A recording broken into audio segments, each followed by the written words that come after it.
ફરી એકવાર વિદ્યાર્થીઓના વિરોધની જે આગ છે એ ચારેય બાજુ ઝારખંડમાં છે, કારણ કે ફરી એકવાર ઝારખંડમાં વિરોધ પ્રદર્શનની શરૂઆત થઈ છે। ઝારખંડમાં જેપીએસસી અને જેએસએસસી સીજીએલ પરીક્ષા જે છે એ રદ કરવાની વાત હતી। રાજ્ય સરકાર દ્વારા પરીક્ષાઓ રદ કરવાનો નિર્ણય થયો। હાઈકોર્ટ એના ઉપર રોક લગાવી અને એના પછી ફરી એકવાર વિદ્યાર્થીઓ મુખ્યમંત્રી હેમંત સોરેનના ઘરે પહોંચ્યા।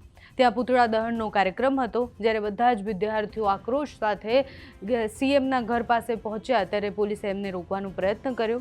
આ વિરોધમાં જેપીએસસી અને જેએસએસ રિફોર્મ મંચ જે છે એના વિદ્યાર્થીઓ બધા જ હતા।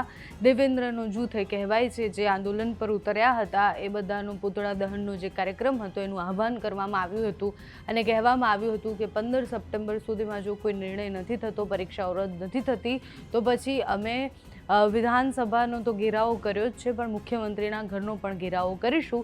અને ગઈકાલે રાત્રે જ્યારે પુતળા દહનનું કાર્યક્રમ થાય એટલે પુતળા દહન થાય એની પહેલાં જ પોલીસે બધાને રોકી લીધા।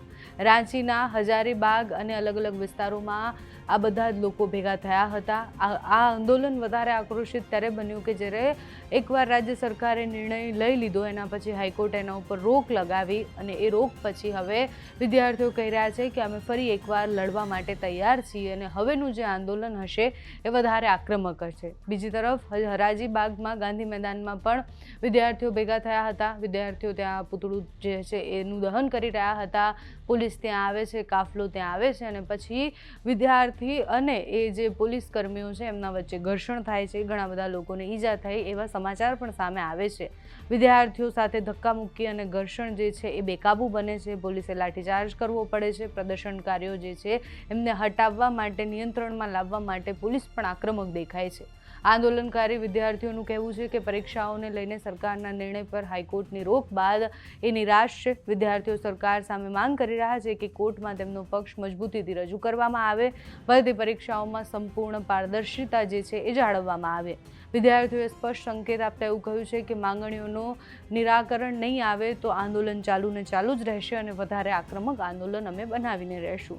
હવે એક બાજુ જંતર મંતર પર પણ એન્ટી રિઝર્વેશન આંદોલનની શરૂઆત થઈ છે। ઝેન્ઝી આંદોલન જે જંતર મંતર પર થયું એ કોકરોચ જનતા પાર્ટીની આગેવાનીમાં થયેલા આંદોલન પછી એક આંદોલનો ચારેય બાજુ થઈ રહ્યા છે।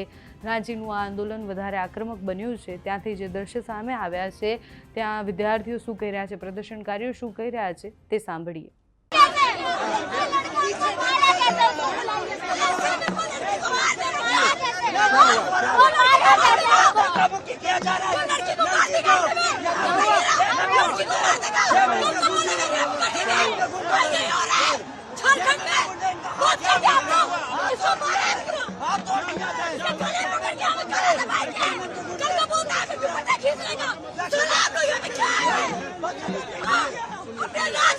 बेटा बेटी सुरक्षित नहीं है, बताइए ना। महिला को मारी गई, महिला को मारे गए, क्या किया हम लोग? महिला को मारी गई, अपने हक के लिए आवाज उठाए, सारा मार मिलेगा हमको।